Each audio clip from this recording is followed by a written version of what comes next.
अस्सलामुअलैकुम व्यूअर्स। इस बार 78 किस का ट्रेलर क्यों जारी नहीं किया गया? आने वाली 78 किस में क्या होगा? क्या उस्मान बे वजीर आलम शाह को खत्म कर देगा? क्या निकोला को कोशिश और रोगतुस के मंसूबे के बारे में पता चल गया था? तो इन तमाम सवालों के जवाब आज की वीडियो में शामिल हैं, तो इसके लिए वीडियो को आखिर तक लाजमी देखिएगा। मगर इससे पहले आपसे गुजारिश है हमारे चैनल को सब्सक्राइब कर दें। चलिए सबसे पहले बात करते हैं कि आने वाली 78 किस में क्या होगा। क्या उस्मान बे वजीर आलम शाह को खत्म कर देगा? तो इस सवाल का जवाब देने से पहले आपको निकोला के बारे में बताते हैं, क्योंकि इस सवाल का जवाब निकोला पर मुनहसर करता है।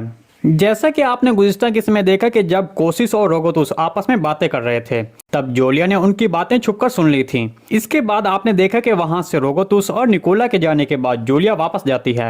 हमारे तजज़िये के मुताबिक जोलिया जो तुर्कों के खिलाफ इतनी नफरत करती है, वो रोगतुस और कोशिश के इस मंसूबे को निकोला को जरूर बताएगी। इस पर निकोला, जिसने मारी को मारने की कोशिश की, उसको जब कोशिश के इस सारे मंसूबे के बारे में पता चलेगा, तब निकोला रोगतुस को हकीकत बताकर एक बार फिर अपनी तरफ कर लेगा। तो निकोला रोगतुस को बता सकता है कि कोशिश ने अपनी बहन मारी की शादी तुर्गुत बे से करवा दी है और अब उस्मान बे और कोशिश एक हो चुके हैं, और इसलिए कोशिश तुम्हें मेरे खिलाफ बहकाकर अपने साथ शामिल करना चाह रहा है, और वो इन सब के पीछे अपनी बहन का इंतकाम मुझसे लेगा। तो यहाँ पर हमारे तजज़िये के मुताबिक रोगतुस निकोला का साथ देगा, क्योंकि वो हरगिज नहीं चाहेगा कि बाज़ंतीनियों के खिलाफ तुर्कों का साथ दे। तो इस तरह अगर आपने 70 किस का वो आखिरी मंजर देखा हो, जिसमें निकोला का अंदाज सब कुछ बता रहा था कि उसे कोशिश के सारे मंसूबे के बारे में इल्म हो चुका था, तो अगर वाकई ही निकोला रोगतुस को अपने साथ मिलाने में कामयाब हो जाता है, ये मैंने इसलिए कहा क्योंकि अगर निकोला जो कोशिश के सारे मंसूबे के बारे में जान गया था और रोगतुस को अपने साथ मिलाने में कामयाब ना होता, तो वो बिलीजी किले में खुद मौत के मुंह में चलकर ना आता।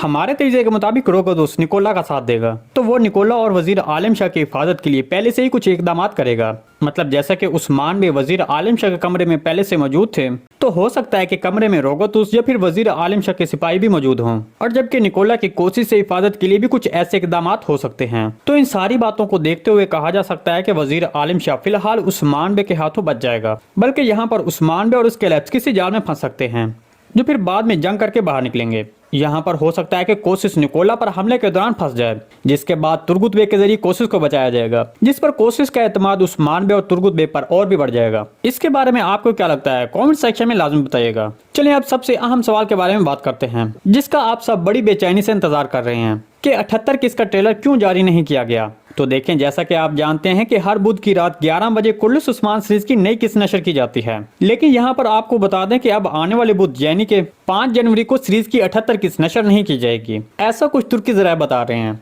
जो कि हमने बुज़दाक साहब के सोशल मीडिया अकाउंट इंस्टाग्राम के जरिए मालूमात हासिल की है। तो लिहाजा इसलिए 78 किस्त का ट्रेलर जारी नहीं किया गया। देखें, अभी इसके बारे में कुछ भी वाज़ेह मालूमात नहीं है, लेकिन जैसे ही इसके बारे में हमें कुछ भी इल्म हुआ, हम आपको बर वक्त खबर पहुंचाएंगे। इस सारी रिपोर्ट के बारे में आपको क्या लगता है? कमेंट सेक्शन में अपने ख्यालात का इज़हार हमारे साथ लाजमी कीजिएगा। आज की वीडियो बस यहीं तक थी, उम्मीद आपको पसंद आई होगी। अगर हमारी वीडियो आप तक बर वक्त नहीं पहुंच रही तो बेल आइकॉन लाजमी प्रेस कर लें, ताकि हर आने वाली नई वीडियो का नोटिफिकेशन आप तक बर वक्त पहुंचता रहे। वीडियो अच्छी लगी तो इसको लाइक शेयर कर दें। मिलते हैं किसी नई वीडियो के साथ, तब तक के लिए अल्लाह हाफिज।